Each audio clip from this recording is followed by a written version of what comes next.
Bonjour à tous, nous vous espérons bien portants là où vous êtes.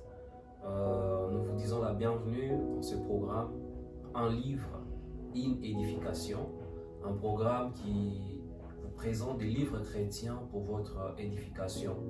Et en ce jour, nous venons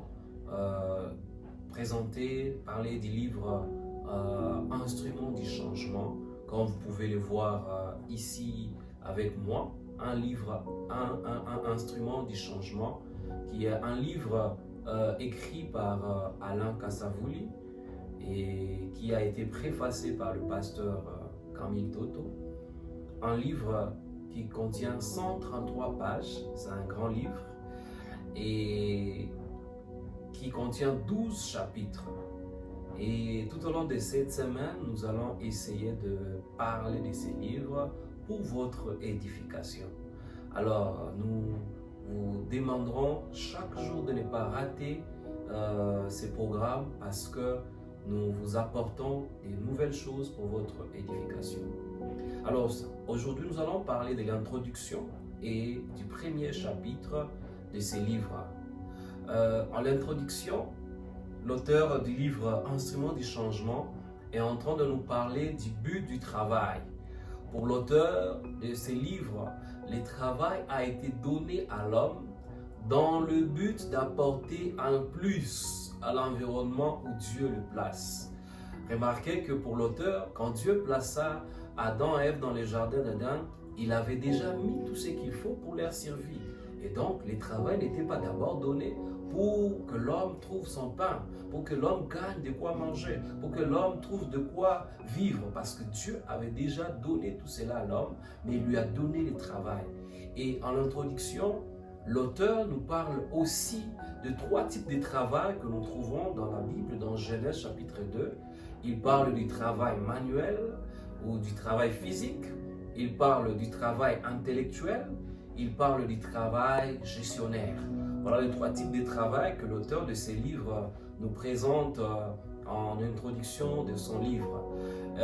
Il nous fait voir aussi, dans l'introduction, toujours dans l'introduction, il nous fait voir que le fait que l'homme trouve dans son milieu de choses qui ne lui plaisent pas, cela est déjà un signe au fond de lui-même qu'il est appelé à apporter un changement, qu'il est apporté à faire quelque chose dans le milieu où Dieu l'a placé.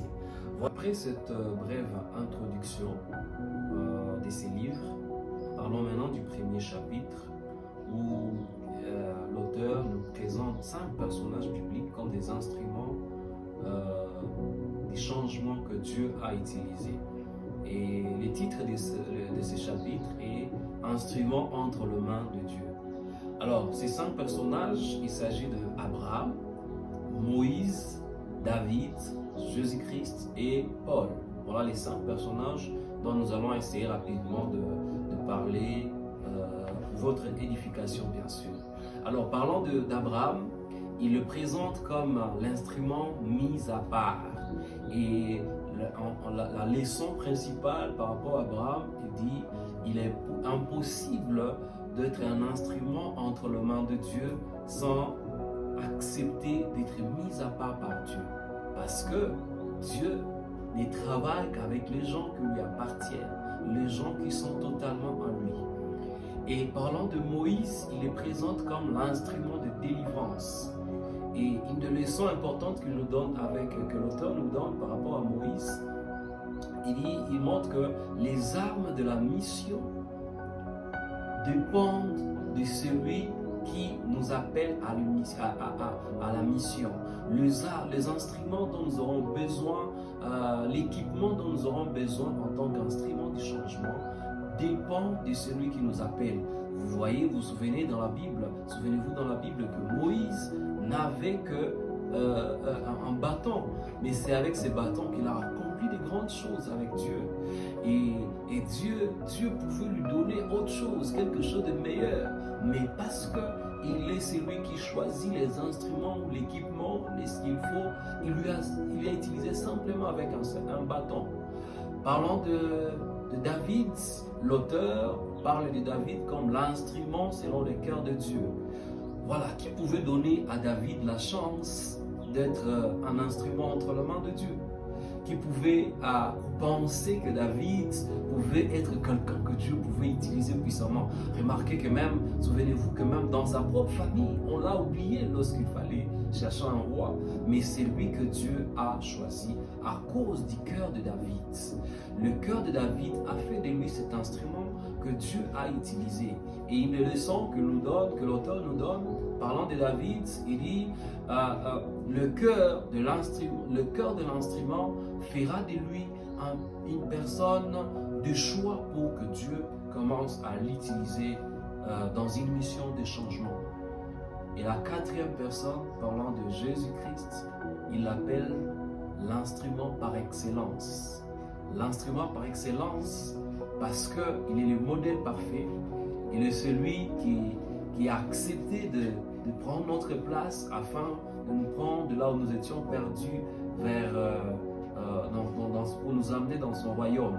Il appelle l'instrument par excellence parce que Jésus incarne toutes les valeurs que nous devons avoir en tant qu'instrument du changement si nous voulons réellement être utilisés par Dieu.